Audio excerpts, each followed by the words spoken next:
د افغانستان پر بیا رغونه د امریکا ځانګړې پلټونکې ادارې یا سیګار په خپل تازه راپور کې ویلي چې د تیر کال د اګست له 15مې راوروسته چې اسلامي امارت واک ته رسېدلی په افغانستان کې بشري وضعیت لا پسې خراب شوی دی.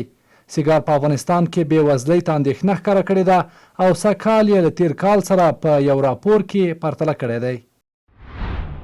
د 2020 کال د اګست په میاشت کې د اسلامي امارت واک ته له رسېدو څخه وروسته بشري وضعیت ډیر خراب شوی او په افغانستان کې 24.4 میلیونه څخه زیات خلک بشري مرستو ته اړتیا لري چې په 2020 کال کې دغه شمیره 18.4 میلیونه وه.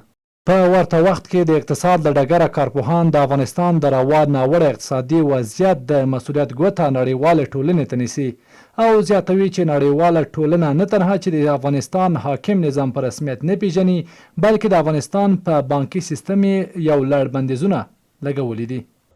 از یک طرف کمک‌های بشردوستانه صورت میگیره و از طرف دیگه محدودیت‌های بانک‌هاست.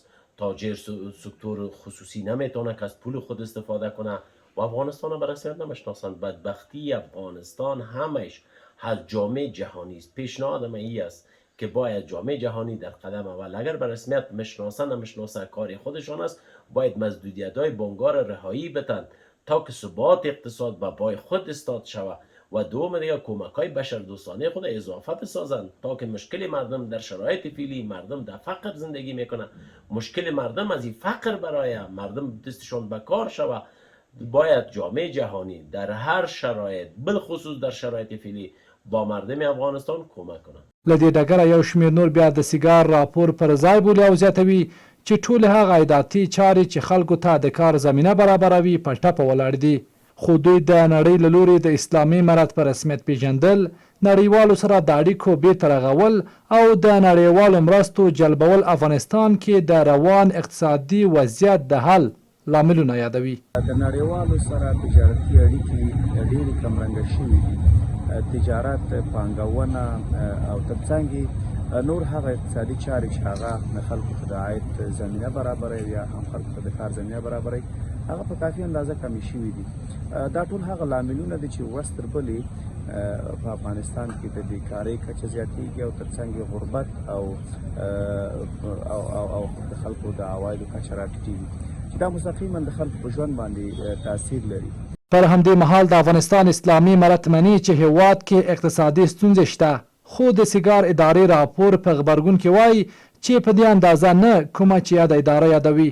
هغه زیاتوي چې د یادو اقتصادي مشکلاتو مخینه څو لسیزو ته ورګرځي. دا دقیقه ده چې زموږ هیواد د اقتصادي ستونزو سره مخ ده او دا اقتصادي ستونزې مخینه یې څو لسیزو ته ورګرځي. د تېرې ادارې په وخت کې هم سلګونه میلیاردونه ډالر هیواد ته راتلل ولې بیا هم زموږ ځوانان د مدیترانې په بحر کې د بیکارۍ او د بېروزګارۍ له امله څخه غرق کېدل. بنا دا ستونزه د همغه وخت ده چې د تېرې ادارې مشر هم په خپلو خبرو کې ویلي و چې نږدې 90% افغانان د فقر تر خط لاندې ژوند کوي. له دې امله څخه ویلی شو چې د اقتصادي ستونزې خو شته ولې هغه اعمار و ارقام چې اوس دلته نشر شوي یا تاسو یادونه کړې دا موږ نه تاییدوو ستونزې شته ولې په هغه کچه باندې نه دي. د افغانستان په چارو کې د امریکا ځانګړې مفتش اداره دغه څرګندونې پر داسې مهال کوي چې په افغانستان کې د بیکارۍ ترڅنګ د خوراکي او غیر خوراکي توکو بیې له بل هر وخته لوړې شوي چې خلک یې له ګڼو ستونزو سره مخ کړي دي.